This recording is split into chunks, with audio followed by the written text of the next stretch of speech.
Hi friends, నేను మిశ్వా. ఈ రోజు అయితే మనం మళ్ళీ ఒక లాంగ్ డ్రైవ్ అనుకోవచ్చు. నేను లీవ్కి వెళ్తాను. యాక్చువల్లీ లీవ్కి వెళ్ళినప్పుడు బైక్ మీద వెళ్తాను కాబట్టి లాంగ్ డ్రైవ్ నాకు ఇది. మొత్తం ఘాటి రోడ్డు తెలుసు కదా మీకు, మొన్న చూసారు కదా వీడియో. చింతూరు ఘాటి ఆ రూట్లోంచి వెళ్ళాలి. కాకపోతే ఎప్పుడూ వెళ్ళి ఇప్పుడు ఇక్కడే 4 అయిపోయింది. ఇప్పుడు చెప్పాలంటే నాకు సిచ్యువేషన్ ఎలా ఉందంటే, వెళ్తున్నాను కానీ నాకైతే డౌట్ కొడుతుంది ఇక్కడ.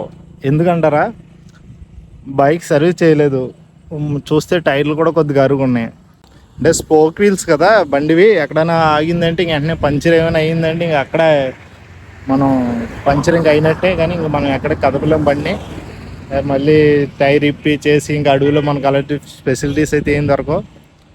అది ఒక డేంజర్ అయితే నైట్ మన వేరే చోట ఎక్కడైనా బండి ఆగితే ఏదో చేయొచ్చు, కానీ అక్కడ బండి ఆగితే ఏం చేయాలి. వర్షం ఫుల్ మబ్బు చూసారు ఎట్లా అవుతుందో. ఇప్పటివరకు అయితే వర్షం పడ్డది, ఇప్పుడు కొద్దిగా ఆగింది. కాకపోతే నా భయం ఏంటి, అక్కడ వర్షం మట్టి పడకూడదు. ఏదైనా పర్లేదు కానీ వర్షం కానీ పడ్డదా మనం అయిపోవన్నమాట. ఎందుకంటే ఆప్షన్ లేదు మన దగ్గర. ఎక్కడ అడవిలో మనం ఎక్కడ ఆగి ఎక్కడ నీడ గట్ట ఉన్నారంటే అది అన్నీ అవ్వదు. ఇది ఇంకేంటంటే, ఇక్కడ నుంచి 5 hours జర్నీ పడుతుంది. మ్యాక్సిమం హెల్త్లోకి స్పీడ్కి వెళ్ళడానికి కూడా లేదు ఈరోజు.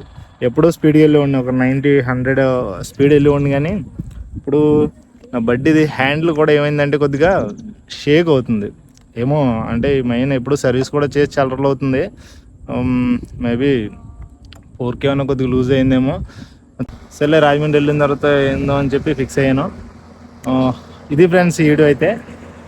చెప్పాలంటే నేనైతే మట్టికి ఈరోజు ఒక అడ్వెంచర్ రైడ్ చేస్తానని చెప్పాలి మీతోని. ఇది ఎలా ఉంటుందంటే చెప్పలేం, కానీ నాకేదో తేడా కొడుతుంది, అది మ్యాటర్. ఓకేనా ఫ్రెండ్స్, మరి చూద్దాం ఏమవుతుందో, ఎలా ఉంటుందో రైడ్. ఇక్కడ నుంచి ఒక 5 hours 180 kilometers జర్నీ కదా. మధ్యలో ఎక్కడ ఆకుండా ఇంటికి వెళ్తే అదే మనకి 10,000. ఓకేనా ఫ్రెండ్స్, మరి మనం అయితే ఇక్కడ నుంచి స్టార్ట్ అవుదాం. మరి చూస్తున్నారు కదా, పెట్రోల్ అయితే బండిలో ఉంది, అంత ఫుల్గా ఉన్నాయి, అన్నీ ఉన్నాయి. కాకపోతే లేనిది ఏంటంటే టైము కొద్దిగా సిచ్యువేషన్ ఏదో కొద్దిగా తేడా కొడుతుంది. అది అందుకనే నేను కొంచెం ముందుగా ఇది నాకు తెలిసినట్టు చెప్పినట్టు ఉంటుందని చెప్పి ఏదైనా అయితే ముందుగా మీకు వీడియో తీసి పెడుతున్నాను. చూద్దాం ఏమవ్వకుండా ఇంటికి వెళ్ళాలని చెప్పి. ఓకే ఫ్రెండ్స్,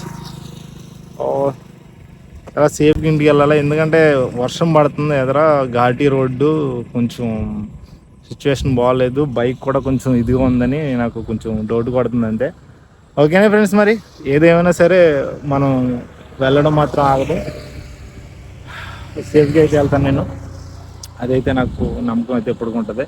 ఓకేనా friends, thank you for watching, bye. వీలైతే మధ్యలో ఎక్కడైనా మంచి వ్యూస్ ఏమైనా ఉంటే మీకు చూపిస్తాను. ఓకేనా friends, thank you for watching.